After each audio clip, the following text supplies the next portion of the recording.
Bonjour et bienvenue à Nouvelle Vie chez vous. Notre message aujourd'hui, vaincre ton pire ennemi. On va t'aider. On va vous aider aujourd'hui à réaliser quel est notre pire ennemi spirituellement et à le renverser. Alors, je veux souhaiter la bienvenue aujourd'hui à Nouvelle Vie sur tous nos sites, une église sur plusieurs sites, sur 7 sites en fait maintenant. Nouvelle Vie à Longueuil, La Prairie, Nueva Vida, à Sept-Îles. Mais permettez-moi de donner une chaleureuse et encore plus personnelle bienvenue, un mot de bienvenue à 2 nouveaux sites. Église Nouvelle Vie à Châteauguay, Église Nouvelle Vie à Charlevoix. Bienvenue, vous faites partie de la famille. On est tellement heureux de vous servir et de bâtir le royaume de Dieu avec vous. Et un mot d'encouragement à Nouvelle Vie à Drummondville. Il y a plusieurs centaines de personnes maintenant, depuis plusieurs mois, qui sont rassemblées avec le pasteur David Mondor, son épouse Lison, pour Nouvelle Vie à Drummondville. On a une salle magnifique déjà où on se rencontre régulièrement, mais nous sommes en ce moment en train de faire des grands travaux de rénovation, d'aménagement pour une salle qui va être notre salle permanente pour les prochaines années. Alors, il y a plein de travaux qui sont en cours pour un grand sanctuaire de plusieurs centaines de places. Les classes pour les enfants, les bureaux, la bureautique, l'informatique, système de son, sono, éclairage, les gicleurs, tout le reste. Mais nous croyons tellement à Nouvelle Vie à Drummondville. Alors, merci aux chrétiens, aux croyants généreux de Nouvelle Vie sur tous nos sites qui sèment et investissent dans la ville de Drummondville. Nous croyons pour une église de grand impact. Très bientôt, on va entrer dans des nouveaux locaux, de nouveaux bâtiments et bâtir le royaume de Dieu ensemble. Et nous n'oublions pas non plus de vous souhaiter la bienvenue à vous, la grande famille de Nouvelle Vie en ligne maintenant. Plus de 86 000 abonnés à notre chaîne YouTube. Objectif 100 000 d'ici la fin de l'année. La famille s'agrandit et bienvenue à vous partout dans la francophonie. Le message aujourd'hui coïncide dans notre vie d'Église avec le lancement de notre session d'automne de ce que nous appelons nos groupes Nouvelle Vie. Nos groupes Nouvelle Vie, depuis le début de la pandémie, sont en Zoom et des centaines et centaines de personnes qui se réunissent en Zoom à chaque semaine à différentes fréquences sur tous nos sites. Tout ce que nous faisons à Nouvelle Vie repose et fondé sur notre passion pour votre croissance. Jésus a dit, je suis venu afin que vous ayez la vie et que vous l'ayez en abondance, votre croissance dans chaque aspect de votre vie à travers ce que nous appelons les 3 C Nouvelle Vie. Les 3 C de votre croissance, connaître, connecter et contribuer. Connaître, connecter et contribuer. Tout ce qu'on fait à Nouvelle Vie repose sur cette passion de vous voir grandir, croissance, connaître, connecter et contribuer. Connaître Dieu, connaître ses plans, sa parole, sa volonté, sa plénitude, sa personne, tout ce qu'il a préparé pour vous. Vous connaître vous-même, connaître vos défis, mais connaître aussi votre potentiel, tout ce que Dieu a préparé pour vous, tout ce qu'il vous appelle à accomplir, qui vous pouvez devenir en lui. Connaître aussi notre mission, connaître notre destinée, notre mission ensemble. Connecter, connaître, connecter, contribuer, connecter avec Dieu. Connecter avec notre communauté, connecter avec les gens autour de nous, avec d'autres croyants, la communauté, la communion fraternelle. Impossible d'accomplir le plan de Dieu sans ce koinonia, cette connexion les uns les autres, 54 fois dans le Nouveau Testament, et ça s'incarne, ça se vit de manière extraordinaire dans les groupes, dans ces groupes en Zoom, connaître, connecter et aussi contribuer. Aucun passager, aucun consommateur seulement, aucun touriste c'est un spectateur dans le royaume de Dieu. Chaque personne est appelée à contribuer. Chaque personne est appelée à contribuer à communiquer quelque chose, à contribuer dans la vie des autres avec son temps, avec ses talents, avec ses capacités, avec ses ressources, avec son témoignage, avec ses expériences, même avec ses souffrances et épreuves passées. Nous sommes appelés à connaître, connecter et à contribuer. C'est les 3 C Nouvelle Vie qui s'incarnent dans tout ce que nous faisons, mais particulièrement dans cette vie de groupe. La vision biblique, lorsque vous regardez à l'Église originale, dans les Actes des Apôtres, la vision biblique est pour une Église qui était dans le temple et dans les maisons. Il y a dans la célébration à l'Église en grand nombre et la communauté, le ensemble. Cette dynamique, on pourrait le dire de cette façon, en chaise, assis sur nos chaises à l'Église ou en présentiel ou en ligne, mais aussi en cercle, cette dynamique de face à face, ensemble, en rangée et en rond pour connaître, connecter et contribuer. Avez-vous remarqué comment le vocabulaire, je réfléchissais à ça récemment, comment le vocabulaire récent des médias sociaux a dévalorisé, dévalué, salement, diminué, dilué le sens, la valeur et la profondeur des mots de l'expérience humaine, relationnelle et spirituelle que Dieu désire que nous puissions avoir les uns avec les autres dans son plan pour nous. Il y a toutes sortes de mots qui sont tellement communs maintenant, mais qui peuvent devenir tellement dévalués. Même le mot « connecté ». Le mot connexion, nos 3 C, c'est connaître, connecter, contribuer. Mais le mot connexion, on est obsédé, préoccupé par notre connexion Wi-Fi, Internet. Alors, une des questions fondamentales pour toi en cette rentrée, en ce début d'automne 2021, c'est question de Dieu pour toi. Comment est ta connexion?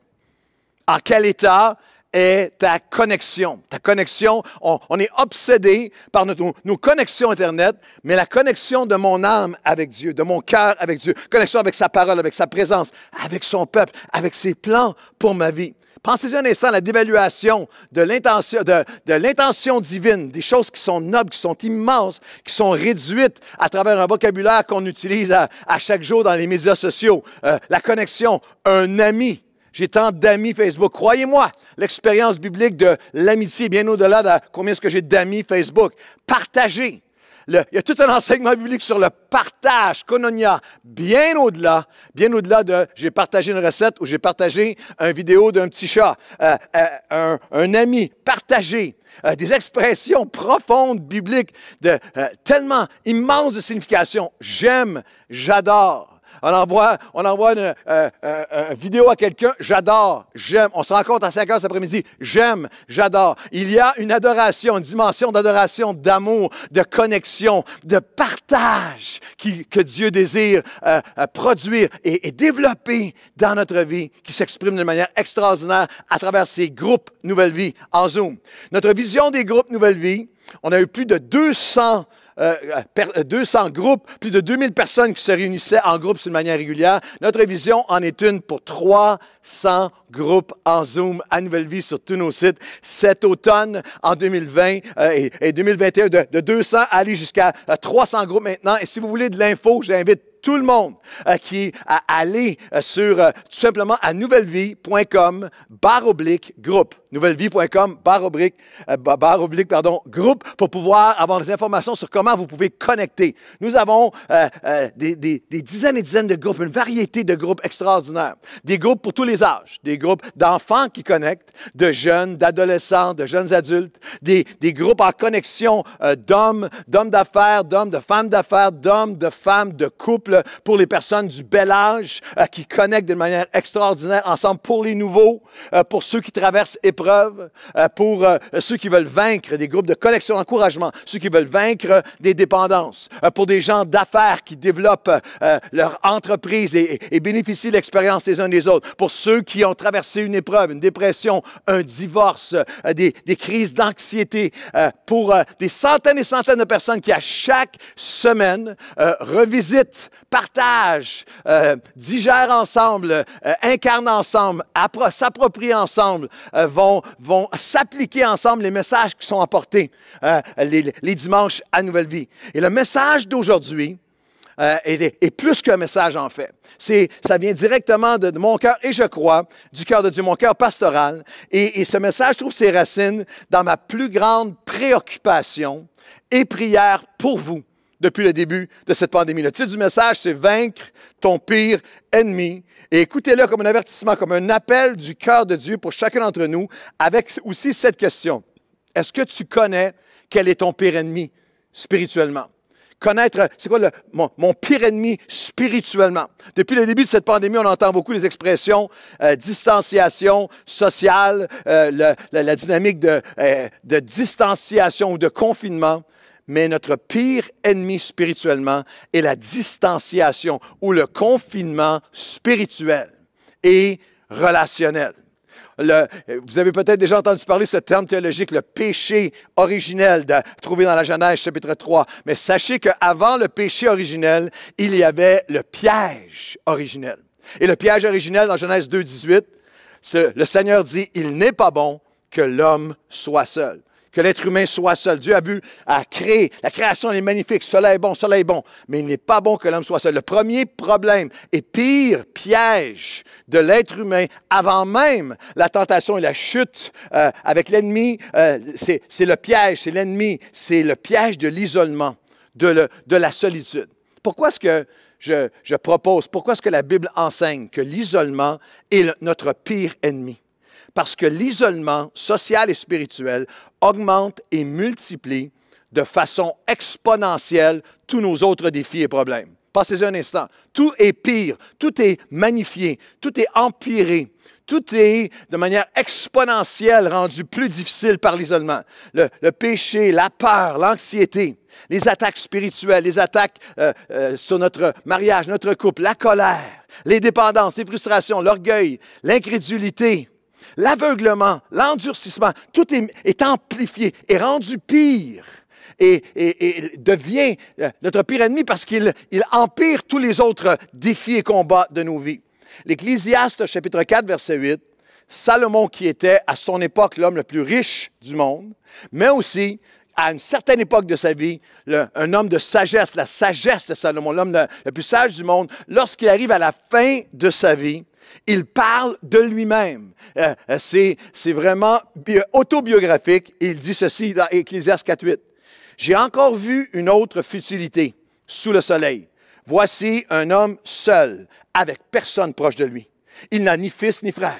Il n'a jamais arrêté de travailler. Mais ses yeux ne sont jamais satisfaits, jamais rassasiés par toutes ses richesses et son tourment n'a pas de fin. » Salomon savait qu'il y avait une grande différence, une immense, un gouffre entre avoir un entourage et vivre un vrai ensemble.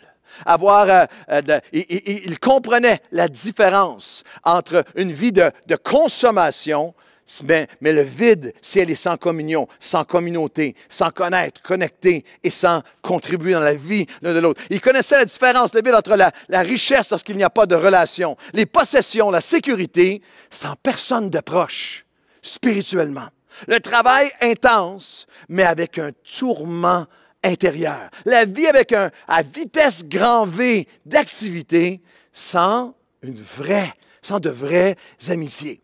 Et notre pire ennemi est l'isolement, non seulement parce qu'il amplifie nos problèmes, mais parce que le ensemble, la communion, les relations, la communauté, le partage, le connaître, connecter et contribuer, non seulement peut atténuer tous nos problèmes, mais il contribue à renverser chacun de nos ennemis. C'est le plan de Dieu, c'est la force multiplicatrice pour nous approprier les victoires de Dieu dans notre vie. La culture nous a bombardés avec la notion que si je suis indépendant, je suis indépendant financièrement, matériellement, économiquement, relationnellement, je serai heureux. Mais Dieu dit, je ne vous ai pas créé pour l'indépendance, dans l'isolement ou la solitude, mais pour l'interdépendance, l'interaction sociale et spirituelle. Écoutez-moi bien, Dieu nous a créés pour la communauté, pour échanger, pour partager, pour porter les uns avec les autres. Et sans cette dynamique dans notre vie, je ne pourrai jamais accomplir la pleine destinée de Dieu sur ma vie. Et en fait, je suis en danger. Alors aujourd'hui, écoutez-moi un moment, peut-être qu'il y en a d'entre vous, je sais que certains, un message de Pasteur Claude sur le Koinonia, sur la communauté, sur les groupes, baissez votre garde, défroncez les sourcils, décroisez les bras spirituellement, arrêtez de soupirer, arrêtez le roulement des yeux, ouvrez votre cœur un instant, parce que ce message du besoin qu'on a les uns des autres est absolument essentiel, mais peut-être que plus que jamais, dans cette pandémie où toutes les problématiques humaines sont en hausse, affolantes et catastrophiques.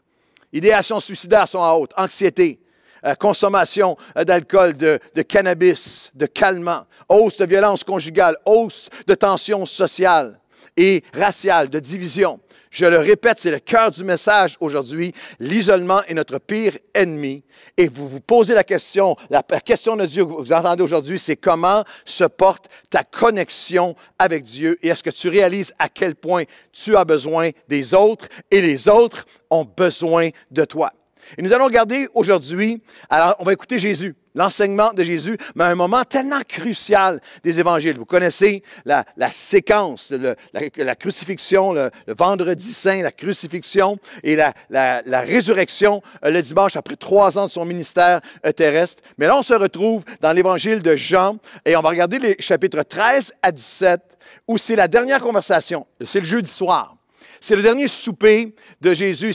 Ils sont là pour commémorer la Pâque. C'est une célébration très intime. Il est avec ses disciples et il commémore la sortie, la libération que Dieu avait donnée à son peuple d'Égypte. Et là, ils sont ensemble. Et nous avons dans les 3 évangiles synoptiques, Matthieu, Marc et Luc, qui sont semblables, juste quelques paragraphes sur cette conversation-là. Mais l'apôtre Jean, sous l'inspiration du Saint-Esprit, nous donne une extraordinaire. Il nous donne un regard extraordinaire dans le message de Jésus avec ses disciples. 5 chapitres. Il y a 5 chapitres dans ce texte où on retrouve la conversation en entier.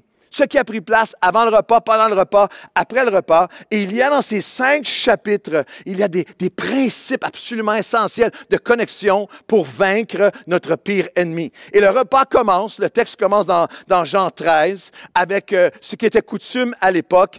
Ils ont lavé les pieds. Lorsqu'on entrait dans une maison, c'était coutume avec la poussière accumulée sur les pieds. C'était la plus normale des hospitalités. Mais personne n'a lavé les pieds de Jésus, c'est à l'œuvre ou des disciples. Alors Jésus se lève, le maître parmi eux, le Messie, mais il prend serviette et bassine et eau, et il va laver les pieds des disciples. Et là, il y a un échange qui est fascinant. Jean chapitre 13, verset 8, Pierre lui dit, « Non, jamais tu ne me laveras les pieds. » Et Jésus lui répondit, « Si je ne te lave pas les pieds, tu n'auras pas de part avec moi. » Il y a un portrait spirituel important et tellement actuel dans cet échange. Il représente le désir de Dieu pour une œuvre en profondeur. Je vais l'expliquer, laver les pieds dans un instant, mais aussi notre dualité, notre dureté, et même une décision de refus ou de résistance à cette œuvre en profondeur qui conduit à nos défaites et même à la destruction de notre destinée. L'apôtre Pierre, Jésus dit, je vais te laver les pieds. Et l'apôtre Pierre dit, non, tu ne me laveras pas les pieds. J'aime tes enseignements. Tu es le Maître, tu es le Seigneur. J'aime ta parole, j'aime ton pardon, j'aime les miracles. Tu es mon Dieu. J'aime ton aide, ta fidélité, ta présence. Mais je ne veux pas te donner accès à ce qui est sale, à ce qui est laid dans ma vie, à ce que j'ai ramassé sur le chemin de la vie, à ce qui ne sent pas très bon dans ma vie. Tu es mon Dieu, mais je ne veux pas te donner accès. Les pieds dans la Bible parlent de la direction dans nos vies, nos décisions, nos choix, notre marche avec Dieu. L'apôtre Paul dira même, ils sont beaux, les pieds. On ne parle pas des pieds physiques, figurativement. Ils sont beaux, les pieds de ceux qui apportent l'Évangile, ceux qui communiquent la paix. Non, les pieds parlent de notre direction, de comment nous marchons, nos priorités. L'apôtre Pierre dit en fait, je veux marcher avec toi, je veux être béni. En termes modernes, je vais écouter des messages en ligne où je vais aller à l'église et je vais écouter du worship. Je veux être béni, être protégé. Je veux être pardonné. Peut-être que à notre époque, c'est ce christianisme qui dit je veux être avec le Seigneur, mais je veux argumenter les mesures sanitaires, le passeport vaccinal, les signes de la fin des temps, mais je ne veux pas te donner accès à venir en profondeur dans ma vie, à venir laver les choses moins belles, les choses qui sentent moins bon, les choses que j'ai accumulées sur la poussière du péché et de la chair sur le chemin de la vie.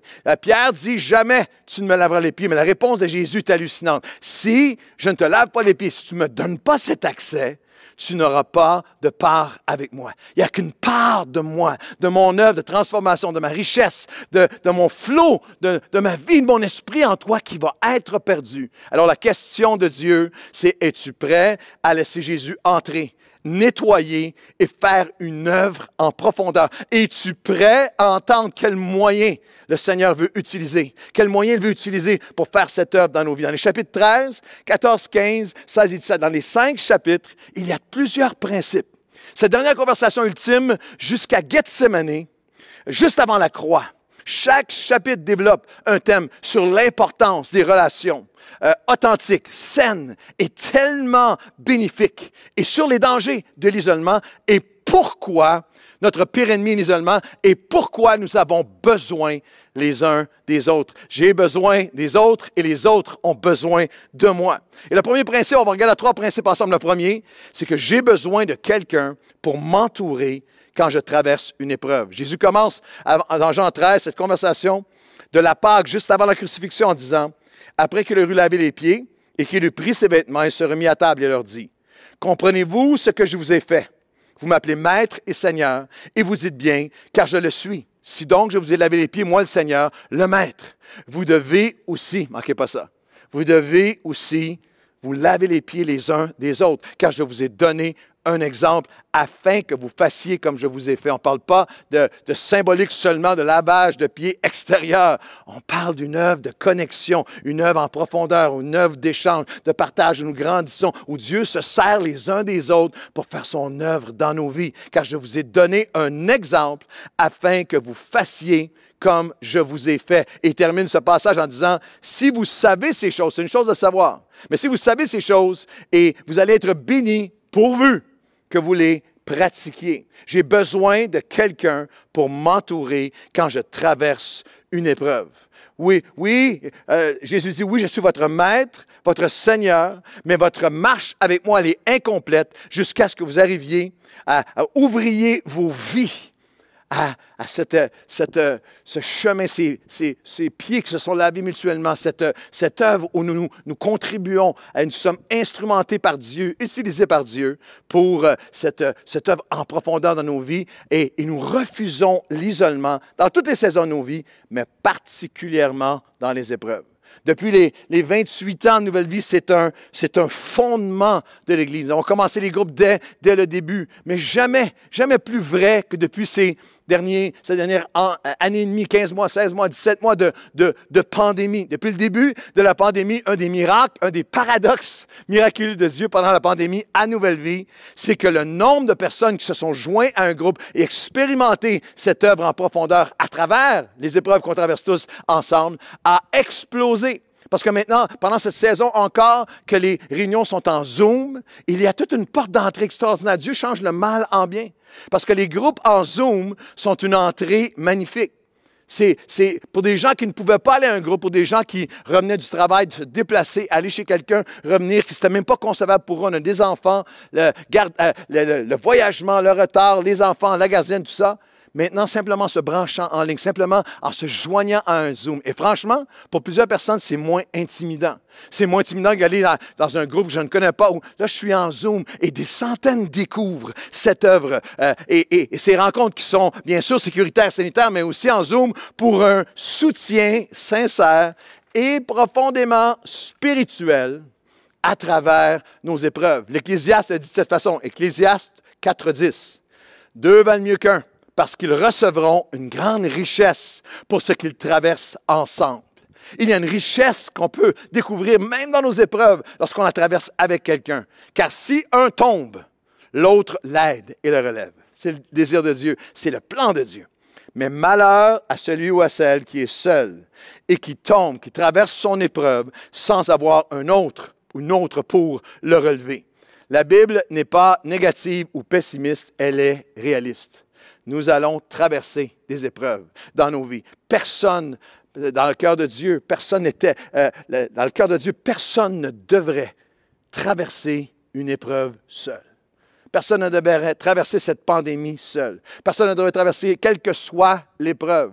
L'épreuve dans ma santé, l'épreuve à mon travail, tes études qui sont retardées par cette pandémie, l'épreuve d'une dépendance, l'épreuve d'une faillite, d'une perte d'emploi, d'une maladie, d'un deuil, d'une crise dans ton couple, ou dans ta famille, ou avec tes enfants qui sont tout jeunes, ou tes petits-enfants, quelle que soit la sphère de ta vie, si un tombe, tu traverses une épreuve, l'autre l'aide et le relève. C'est le cœur de nos groupes.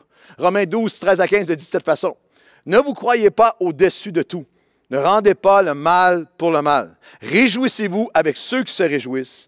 Pleurez avec ceux qui pleurent. Ouvrez vos cœurs et vos maisons. Portez les fardeaux les uns les autres et manifestez l'hospitalité. Même en Zoom, j'ouvre ma vie. Je suis prêt à servir, je suis prêt à participer, je suis prêt à animer certains d'entre vous qui sont appelés à le faire. Un groupe en Zoom, ouvrir ma vie. Et ce verset, court verset, révèle plusieurs dynamiques, plusieurs qualités spirituelles qui peuvent seulement être développé dans le relationnel, dans un Zoom, dans un koinonia, dans une communion fraternelle, et non simplement à écouter des prédications en ligne ou du worship, ou même de venir dans une grande salle. Il y a plusieurs, dans un lieu public ou dans une église pour assister à une réunion, ce qui est dans le cœur de Dieu essentiel. N'abandonnez pas l'assemblée, mais il y a quelque chose une profondeur qui est acquise ici. Dans le texte qu'on vient de lire, il y a une dimension d'humilité. Ne te crois pas au-dessus de tout ça. Ne crois pas que tu as besoin de personne. Il y a une introspection, il y a un apprentissage pratique de comment ne pas rendre le mal pour le mal, comment changer le mal en bien à travers les histoires et témoignages et prières et soutien des autres. Il y a la dynamique d'empathie, d'écoute, d'intérêt pour l'autre, de compassion, de sensibilité, d'ouverture, la capacité d'être fortifié et de résister à notre ennemi, de traverser notre épreuve et même d'en tirer une richesse. 1 Corinthiens 12, 26. Si une partie du corps souffre, toutes les autres souffrent avec elle. Et si une partie du corps est bénie et trouve faveur, toutes les autres se réjouissent avec elle. C'est le portrait d'une communauté qui porte ensemble. C'est l'essence de Nouvelle Vie. Avec l'équipe de soins pastoraux qui est là, vous savez, à Nouvelle Vie, il y a un pasteur de garde à chaque jour. Vous appelez au bout du fil, il y a quelqu'un qui est là tout le temps. Tu as chaque département qui s'occupe des enfants, des jeunes, des adultes, de tous les âges, toutes les sphères et moments et conditions de vie. Pendant la pandémie, on a fait des milliers d'appels à tous les mois auprès des gens. Mais il y a quelque chose qui est irremplaçable. Et les groupes sont puissants, les groupes Nouvelle Vie, irremplaçables pour entourer des gens à travers leurs épreuves. Ou dans les groupes, on peut rire ensemble, prier ensemble, pleurer ensemble, porter ensemble, traverser ensemble, être fortifié ensemble. J'ai besoin de quelqu'un pour m'entourer quand je traverse une épreuve. Nous recevons à chaque semaine l'équipe de direction des groupes Nouvelle Vie. Pasteur Jacques Toignon, ça nous pose Hélène, toute leur équipe de dirigeants m'envoie et chaque groupe envoie des témoignages à chaque semaine. Des témoignages comme celui-ci. J'ai besoin. Mon groupe a été une vraie bénédiction lorsque j'ai eu la COVID en février 2021. Ils m'ont encouragé, prié pour moi, apporté la nourriture, supporté comme une famille. Lorsque je suis arrivé à Nouvelle Vie, je vivais une séparation et un changement d'église. J'étais dévasté. Je me suis inscrit à un groupe. Ils m'ont soutenu dans la prière. Ils m'ont accueilli, m'ont aidé à trouver ma maison, m'ont aidé à déménager, m'ont aidé à reprendre vie. Le groupe a été là et est encore là dans mes épreuves, sans jugement. Ils m'ont accueilli dans mon épreuve. J'ai tellement reçu. Maintenant, je suis prête à prendre un groupe car j'ai vu l'importance du groupe. Je vous en lis un autre. On en reçoit comme ça chaque semaine. Lorsque j'ai eu des problèmes avec ma vision, j'ai perdu la vue cet été. Mon groupe m'a supporté moralement. Je me suis senti abandonné de Dieu. Je lui ai demandé de venir me chercher parce que je ne trouvais pas de solution. Une sœur de mon groupe m'a téléphoné régulièrement pour prier avec moi, m'encourager, prendre de mes nouvelles. Elle m'a encouragé à ne pas écouter et laisser l'ennemi gagner sur mes pensées. Elle m'a donné des paroles de vie et mon groupe a prié et me soutient toujours dans la prière. C'est quelque chose qui m'a frappé dans ce témoignage, c'est qu'alors qu'elle vivait cette maladie, cette épreuve terrible de perte de vision physique, elle a vu l'œuvre de Dieu, le royaume de Dieu, le cœur de Dieu, l'Église, le corps de Christ. Elle l'a vu avec une profondeur et une dynamique qu'elle n'avait jamais vue auparavant. Quelle que soit l'épreuve, j'ai besoin de quelqu'un pour m'entourer quand je traverse une épreuve. Je ne sais pas si vous avez déjà vu le film 127 heures. J'ai regardé un documentaire sur cette histoire vraie de Aaron Ralston, qui est un alpiniste chevronné, mais un solitaire, un expert, un athlète incroyable, mais un alpiniste solitaire, qui escaladait le Blue John Canyon en Utah. Il est tombé dans une paroi, dans une fissure, dans une paroi, et il se coince le bras, et il a été là pendant 6 jours et 5 nuits. Il se blesse, il se taillarde, il est déshydraté, et ultimement, pour se sauver la vie, il s'est amputé le bras. Et il y a une phrase qui est là dans son histoire qui m'a frappé. Il a dit, « Tout ce que j'avais besoin, c'est d'une personne, quelqu'un qui passe, une main qui aurait pu me relever et me sortir de là. » Lorsqu'on est seul, lorsqu'on vit nos épreuves isolées, on se taillarde, on se fait du mal. Et j'ai vu des destinées être amputées. J'ai vu des ministères, j'ai vu des vies, des familles, des couples être amputés parce que la personne souffrait, portait son épreuve seule. J'ai besoin de quelqu'un pour m'entourer quand je traverse l'épreuve. Et Jésus continue dans son enseignement. Le dernier souper, le jeudi soir, c'est avec ça qu'il culmine son message à ses disciples. Sa deuxième notion, c'est que j'ai besoin de quelqu'un pour m'encourager dans mes efforts. Au chapitre 13, première portion. Chapitre 14, de la même conversation, que votre cœur ne se trouble pas. Croyez en Dieu et croyez en moi. Les disciples sont découragés, ils sont abattus. Cette portion du souper est magnifique, elle est tellement puissante. Jésus les encourage. Simplement lire, genre, ils sont troublés, ils sont angoissés, ils sont apeurés, et Jésus leur rappelle plein de choses. Verset 1 à 9, il leur rappelle le ciel, les promesses, la fidélité de Dieu. Jean 14, verset 10, il leur rappelle ses œuvres, ce que Jésus a fait pour eux, ce qu'il a fait, ce qu'ils ont vu. Il leur rappelle par la suite, à partir du verset 12, leur rappelle ce qu'ils vont accomplir, les œuvres qu'eux vont faire, leur destinée. Il leur rappelle dans la suite, verset 13 à 20, l'œuvre de l'Esprit, le Consolateur, la présence de Dieu, la fidélité de Dieu, les promesses de Dieu. C'est ça qui prend place dans un groupe. C'est ça qui prend place dans le Koinonia. Ce rappel à travers les témoignages, cet encouragement dans nos efforts. Hébreux 3, 12 et 13 le dit de cette façon. Prenez donc garde que personne parmi vous n'ait un cœur mauvais, qui manque de foi ou qui s'éloigne du Dieu vivant. Au contraire, encouragez-vous. Communiquez-vous du courage mutuellement chaque jour pour qu'aucun de vous ne s'endurcisse par l'attrait trompeur du péché. Un cœur mauvais, ce n'est pas seulement un cœur hypocrite ou un cœur infidèle, un cœur méchant, un cœur de péché, un cœur qui est cruel ou menteur ou infidèle.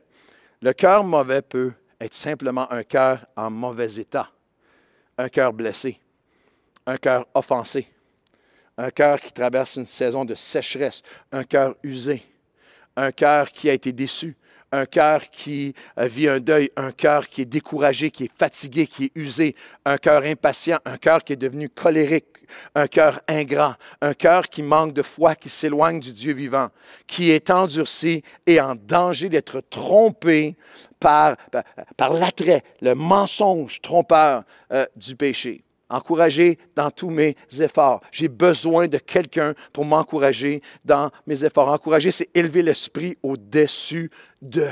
Donner du courage à quelqu'un.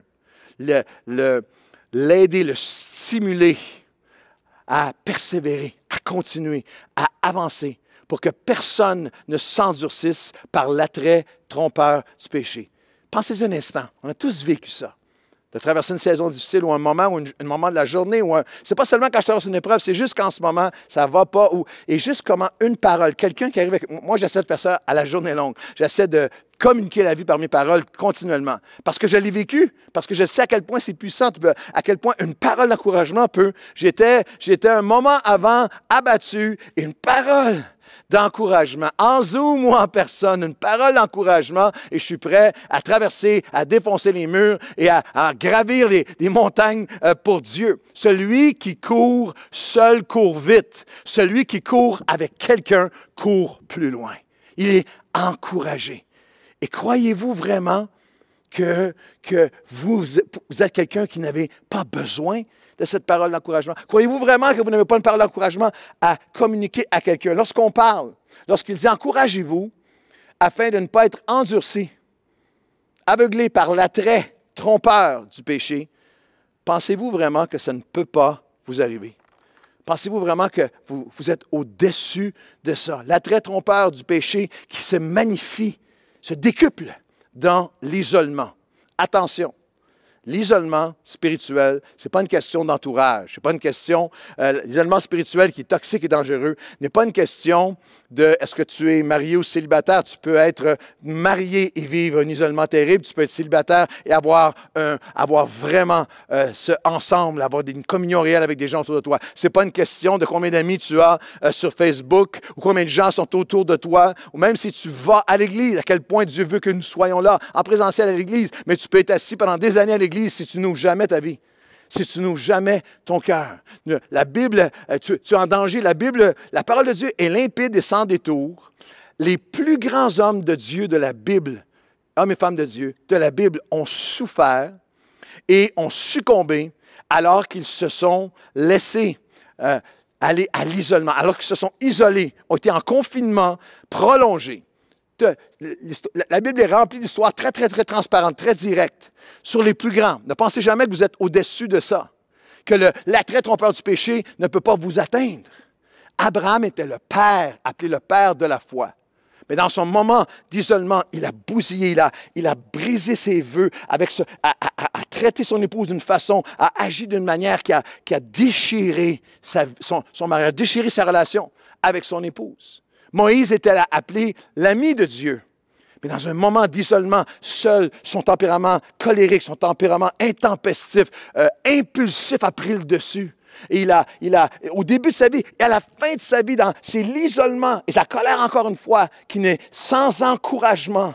La colère qui l'a amené à même manquer une portion de la terre promise que Dieu avait pour lui. David était l'homme selon le cœur de Dieu. Mais lorsqu'il avait Jonathan, lorsqu'il avait cet encouragement, il abattait les géants et bâtissait le royaume. Lorsqu'il s'est isolé à laisser partir les autres au combat, il s'est isolé, ses pulsions sexuelles, hors de la main, de la couverture et de l'encouragement, les forces de Dieu, l'encouragement des gens autour de lui, l'ont amené à un regard, à une pensée, à un adultère, au meurtre qui est venu déchirer sa maison, et l'épée n'a plus jamais quitté sa maison.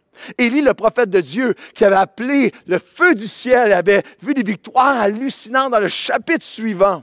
Lorsqu'il est isolé sous un arbre, une menace de l'extérieur l'amène à un point de découragement où il demande la mort. Jean-Baptiste, Jésus a dit, il n'y a pas de plus grand que lui. Personne ne connaissait qui était Jésus plus que Jean. Jean-Baptiste était relié prophétiquement avec Jésus-Christ, était celui qui avait dit, voici l'agneau de Dieu. Je ne suis pas digne de délier la courroie de ses sandales. Il va vous baptiser du Saint-Esprit. Il faut que je diminue, qu'il grandisse. Personne ne savait qui était Jésus comme Jean.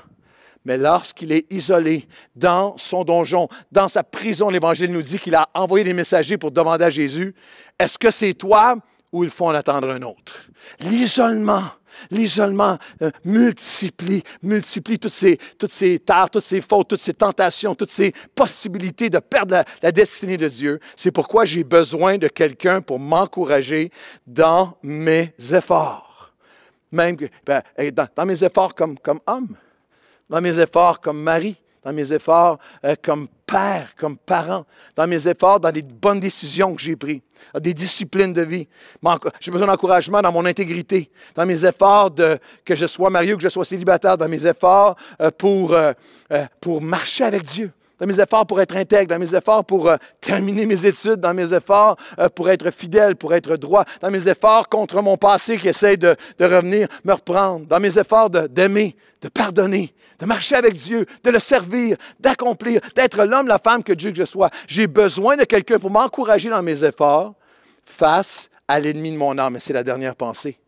Jésus, dans ce discours, c'est même pas un discours, dans cette conversation que l'Esprit de Dieu nous donne à travers, juste avant, le jeudi soir, juste avant la croix et la résurrection, son dernier message ultime à ses disciples, leur donne ces 3 clés. Pour vaincre ton pire ennemi, j'ai besoin de quelqu'un pour m'entourer quand je traverse une épreuve. J'ai besoin de quelqu'un pour m'encourager dans mes efforts et je termine. J'ai besoin de quelqu'un parce que le combat est déjà engagé et que l'enjeu est spirituel. Les groupes Nouvelle Vie, ce n'est pas quelque chose de social. C'est quelque chose de profondément spirituel. C'est hallucinant que dans ce Jean 13, 14, 15, 16 et 17, alors qu'il leur donne cet enseignement, alors que Jésus les appelle à des relations plus profondes, authentiques, vraies, sincères, et il les appelle à des amitiés qui sont spirituelles, à connaître, connecter, contribuer, et à être vigilants concernant leur connexion, et à quel point c'est important quand nous avons besoin les uns des autres. Jésus les met en garde tout au long des chapitres contre l'action de l'ennemi, contre le combat qui est spirituel, que c'est un autre niveau que juste le niveau humain. Dans Jean 13, je vous donne juste quelques extraits de la conversation, pendant de la narration de ce souper historique. Jean 13, 2, pendant le dîner, alors que le diable avait déjà mis dans le cœur de Judas Iscariote. J'ai besoin de quelqu'un dans le combat, parce que le combat est déjà engagé et que l'enjeu est spirituel et parce que l'ennemi met encore des choses sur nos cœurs. Il est encore un menteur, il est encore un accusateur, il est encore un trompeur, il est encore un voleur. Jean 13, 27, toujours dans la même conversation. Alors que Jésus enseigne, Satan entra en Judas Iscariote. Je vous en supplie, ne tombez pas dans le piège des débats stériles sur les conflits théologiques reliés à la démonologie. Est-ce que le chrétien est-ce qu'il est possédé? Est-ce qu'il est démonisé? Est-ce qu'il entre? Est-ce que c'est ponctuel ou est-ce que c'est permanent? Est-ce que l'ennemi peut? Est-ce que je peux dire ceci? Ne réduis pas ça au débat. Nous avons besoin les uns des autres parce que l'ennemi entre encore. L'ennemi ment encore. L'ennemi vole encore. L'ennemi aveugle encore. L'ennemi décourage encore. Il endurcit encore. Appartenir à un groupe, d'avoir des relations spirituelles n'est pas quelque chose qui est un nice to have, quelque chose de plus, un bonus, une dynamique humaine, une option intéressante ou juste quelque chose de supplémentaire et optionnel. Dans la pensée de Dieu, c'est l'essentiel parce que le combat est spirituel. On ne lutte pas contre la chair et le sang, mais contre des dominations dans les lieux célestes. Les armes de notre combat ne sont pas charnelles, elles sont spirituelles. Par la vertu de Dieu pour abattre des forteresses. Nous avons besoin les uns des autres pour abattre ces forteresses. Sois alerte, sois sobre. Votre ennemi, le diable, rôde comme un lion rugissant. Vous pouvez regarder 50 documentaires du National Geographic, puis à chaque fois voir le lion rugissant qui attend des heures pour sa proie qui devient vulnérable lorsqu'elle se détache, lorsqu'elle s'isole, lorsqu'elle n'est plus dans le ensemble.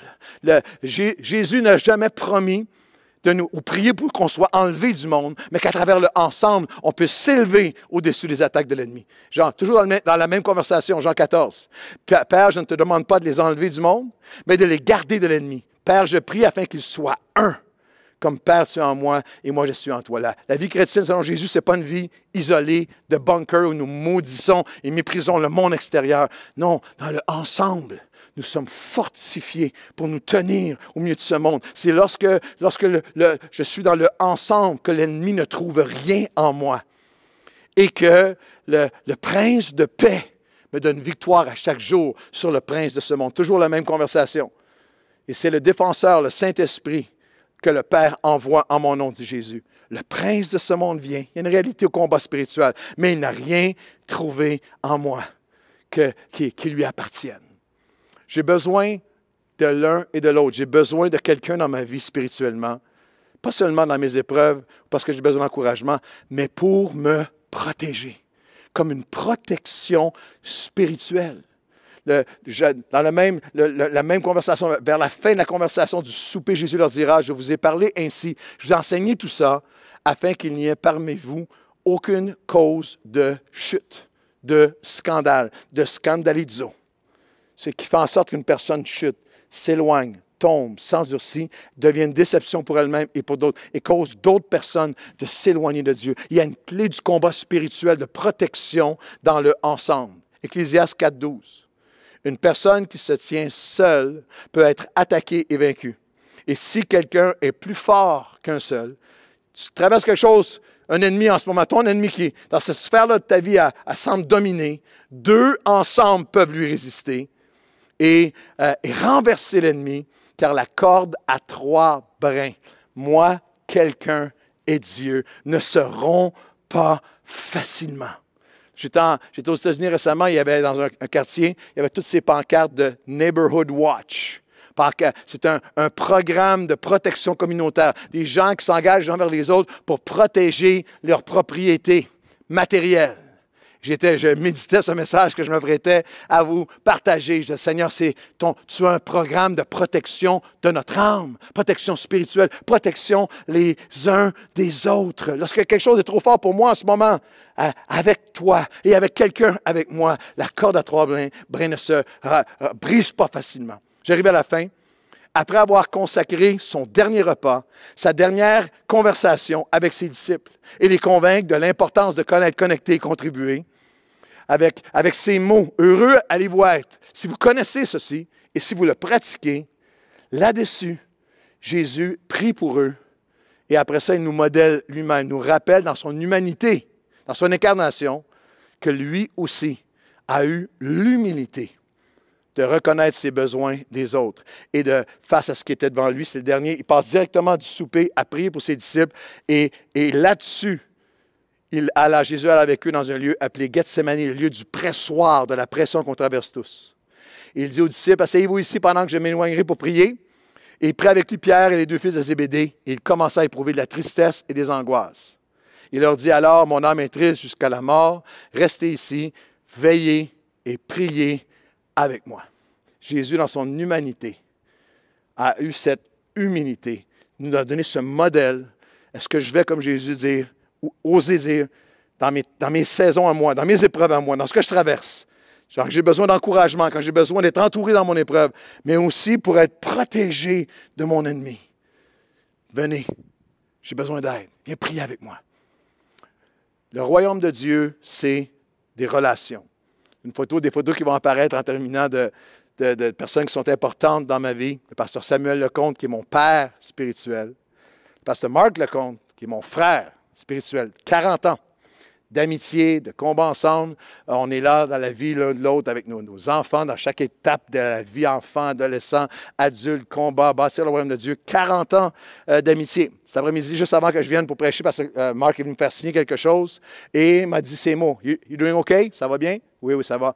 Praying for you. Je prie pour toi. Ça fait 40 ans qu'il me dit ça. Est-ce que ça va? Et je sais qu'il le demande sincèrement. Il y a des fois où j'ai fermé la porte et j'ai raconté ce qui n'allait pas. Et vice-versa.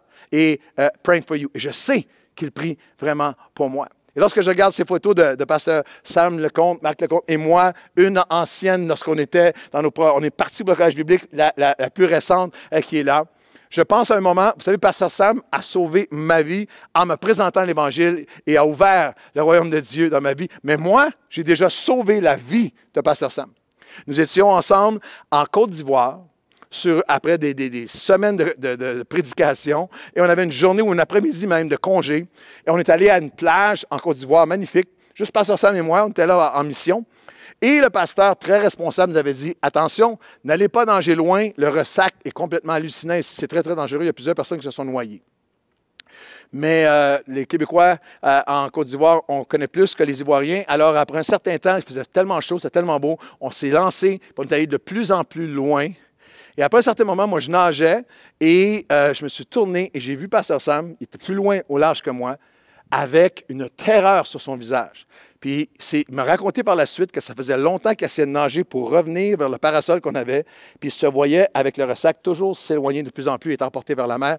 Et à ce moment-là, pasteur Sam était une masse d'hommes, un homme beaucoup plus fort que moi, un costaud. Mais dans ce moment-là, il était dans les vagues qui le submergeaient. Claude, help me. Et c'est Dieu qui a permis tout ça, qui m'a aidé. Mais j'ai été nager en arrière de lui. Et permettez-moi d'être si direct. Je me mettais en arrière de lui et je le poussais. Le fessier et le reste, je le poussais vers l'avant, le poussais vers le sol. Puis après un certain temps, grâce à Dieu, il a réussi à mettre son pied au sol, à find his footing, retrouver le sol. Une fois qu'il a retrouvé le sol, moi, je nageais vers lui, on revenait au sol épuisé. Et lorsqu'on avait de l'eau encore jusqu'à la taille, je suis venu pour le lâcher. Et il était tellement étourdi, tellement épuisé, qu'il y a eu un réflexe. Il dit, non, don't let me go. Vous êtes pasteur Claude, qu'est-ce que ça a à voir avec ton message sur le besoin qu'on a les uns des autres? Pour moi, ça a tout à voir parce qu'il n'y a rien qui illustre plus magnifiquement la vision de nos groupes. Ce petit moment sur la plage en Côte d'Ivoire m'a rappelé pour toujours que même les plus forts ont besoin d'une poussée dans certains moments où les vagues les submergent. Et même ceux qui sont moins forts et eux-mêmes dans la tempête, dans les vagues, peuvent faire une différence. Spirituellement, tu peux faire une différence dans la vie de quelqu'un et quelle que soit la force que tu penses avoir, il va y avoir des moments où tu vas avoir besoin de quelqu'un pour te donner une poussée. Les vagues sont trop hautes. Quelqu'un pour te permettre de retrouver ta marche. Quelqu'un pour venir laver tes pieds. Quelqu'un pour venir aider ton cœur qui est en mauvais état en ce moment. Alors aujourd'hui, on prie ensemble et nous disons, Seigneur, je viens à toi aujourd'hui. Et je te demande, Seigneur, de me ramener à la simplicité de connaître, de connecter et de contribuer à la vie les uns les autres. Je ne veux pas de cette marche chrétienne en superficialité où je dis au Fils de Dieu, tu ne me laveras jamais les pieds, où je ne permets à personne d'entrer dans ma vie pour venir faire une œuvre, ton œuvre à toi en profondeur dans ma vie.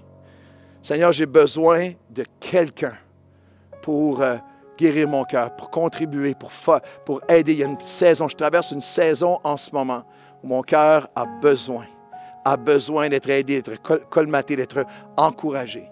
Seigneur, je traverse une épreuve et je prie pour ceux qui traversent des épreuves en ce moment, qu'ils puissent ouvrir leur vie, qu'on puisse être entourant les uns des autres à travers l'épreuve. Et Seigneur Dieu, malheur à celui qui tombe et qui est seul, mais celui qui tombe et qui est relevé par un autre, il trouvera une richesse. Et j'interpelle par l'Esprit aujourd'hui ceux qui sont chrétiens de longue date, ceux qui disent « j'ai pas besoin de ça ». Oui, mais nous avons besoin de toi. Quelqu'un a besoin de toi. Quelqu'un a besoin que toi, tu offres ta vie, ton témoignage, ton expérience, ton aide, ton encouragement dans les efforts que chacun nous essayons d'offrir à Dieu et avancer avec lui. Et Seigneur, parce que l'ennemi est réel, parce que l'ennemi est présent, parce que le combat est spirituel, nous ouvrons nos vies les uns aux autres. Et je prie que cette session, cette prochaine saison de nouvelle vie en groupe soit surnaturelle, miraculeuse, et que personne ne traverse son épreuve seul, et que chacun puisse découvrir la richesse du ensemble. Dans le nom de Jésus. Amen et amen. Allez vite sur nouvellevie.com/groupe et venez vous joindre à nous. Nous allons traverser ensemble et vivre des choses extraordinaires. Que le Seigneur vous bénisse.